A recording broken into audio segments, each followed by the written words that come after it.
And then I've got my parents I need to go see every week, and they're 2.5 hours away. And then my kids that I need to go see. So it's lots of directions. One thing I've been really interested in lately is the transition from your parents taking care of you to you taking care of your parents. There's not a 74th birthday where all of a sudden, oh, okay, well, you're going to take care of me now. That's right.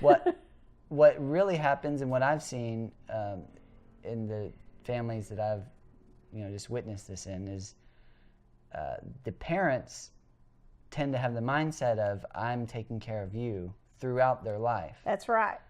But there comes a point when they actually need someone to take care of them physically, and that's right, just help with their house chores and grocery shopping and whatever. But most elderly adults, the parents, they don't realize this, or maybe they don't want to admit it to themselves that they're having to be cared for, which I wouldn't want to either. Right. But it's interesting from like the children's perspective, because they have to realize, wait, am I supposed to be caring for them now, or are they still it's very interesting. Do you have any tips on that? Well, there's people handle it different ways. I tend to try to still let them make all the decisions they can make on their own, do whatever it is they're trying to do on their own, and try not to just say, oh, you can't do that, I'll get it. I try to let them try if they want to try. And, sometimes it probably takes them an hour to do something that should have taken 10 minutes. But at 91, your meemaw sat down and made the dressing Thanksgiving. That was awesome, and it tasted just as good as it did 30 really years ago. It did. She always makes awesome dressing. And Da actually helped her this time. But, that's awesome. It used to take her 10 minutes to mix it up, and I know it took almost an hour this time, and that's fine. But a lot of people wouldn't have the patience to let her do it. I was just like, no, I don't care. Well, and that's amazing. I was talking to my friend Casey the other day on this podcast, and we were talking about caring for adults with intellectual disabilities, and just people, like children with intellectual disabilities, just people that need help, really. Right. The elderly kind of fall into that category, in that they need help with everyday life activities, such as cooking, like what you helped Meemaw with. And we talked about empowerment. So what you did was really good in that you let Meemaw have the power of fixing that dressing. You didn't just do it for her and say, oh, Meemaw made this, when really you did it. Right. Because Meemaw would know. That's right. And that wouldn't feel right to her. So you did a great textbook job of helping Meemaw, your mom, feel like she did it because she did, and you were very patient. And that's, like you said, much harder most of the time than just doing it for the person. Right. Because one thing is she'd be over there and she doesn't get up to get things now. And so I'd have to be listening to hear her say, oh, I forgot the such and such. And I'd have to ask if she needs it, and I'd go get it and bring it to her. So, we're doing it in a different manner, but it's works. Keep in mind that while Meemaw's making the dressing, that doesn't mean that they're just making the dressing. Mom's still with her friend and whoever else is pitching in, mostly Mom and her friend cooking. They're doing all the cooking and having to listen out in the other room for, I need this, I need that, to mix the dressing. So, and trying to watch the football game. Oh yeah, and keep up with that conversation with the rest of the family. That's right. And I think you did it masterfully. Oh, thank you. It all tasted good, and the football game was fun. Yes. I think was that the one we won or lost? I think we won. Was that Tech? Anyway. No, it was the one before Tech. We lost. Yes, we lost. But anyway, we still had fun. And yeah, it was. It was a close game. It was good. It was TCU. Oh, that's right. Yeah. Low so key. When we say we, who are we? We are Baylor. Baylor Bears. See the shirt? Hey, Bears. That's right. All growing up, that's what we would do. That was our family outings, was Baylor Bear game. And it was mine when I was growing up. Yeah, with Meemaw and Doll. Yep. Been going to Baylor games a long time.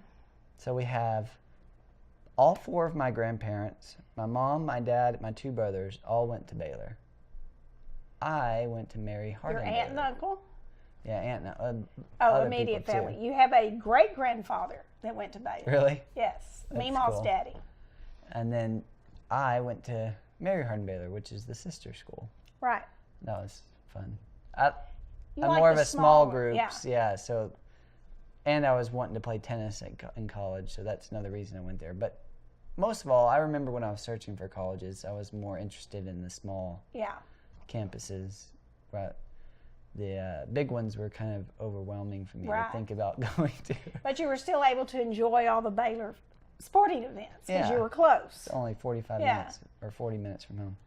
It's interesting, though. I live in Austin now, and I have enjoyed the big city way more than I thought I would. Have you? Good. I like it so much here. Good.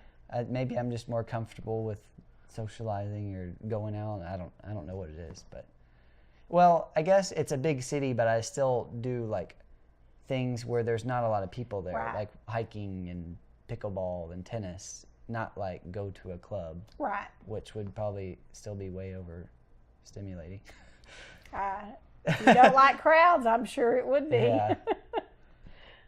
Well, that's fun. Yeah. Do we have any other advice on because I'm really curious about this, the transition of going from child to being cared for by your parents to caring for your parents. And this, I'm going to guess this happens sometimes in the parents' 70s, 80s. It's different for everybody. But I mean, I have a friend whose mother is younger than me, and she's having to become the caregiver for her just because she didn't take care of herself when she was young. She has knee trouble, back trouble. She's got heart disease, and she's younger than I am. So I guess it can happen younger, but normally probably 75 and up is when I would guess it's not so much about the age. Now that you said that, it's more about the ability to do everyday life things. So if there's a physical limitation, such as knee problems or back problems, and maybe they can't drive somewhere, or they can't see as good anymore at night. That's typical.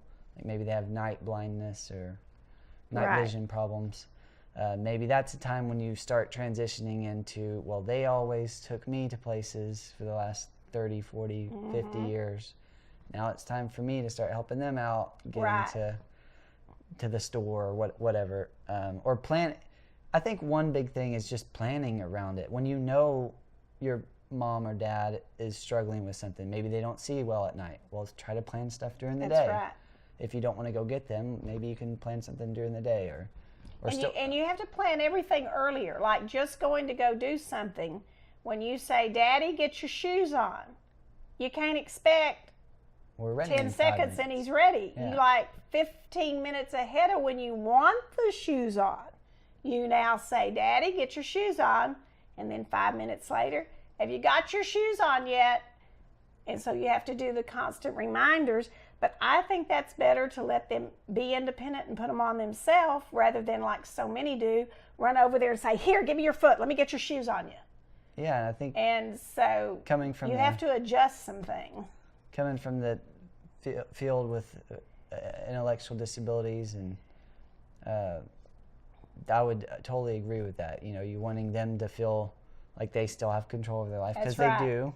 And you don't want to humiliate them by putting their shoes on in front of everybody and making them look like they can't do it. Or it's more preparing, like you said, and not just being frustrated and doing it. Right.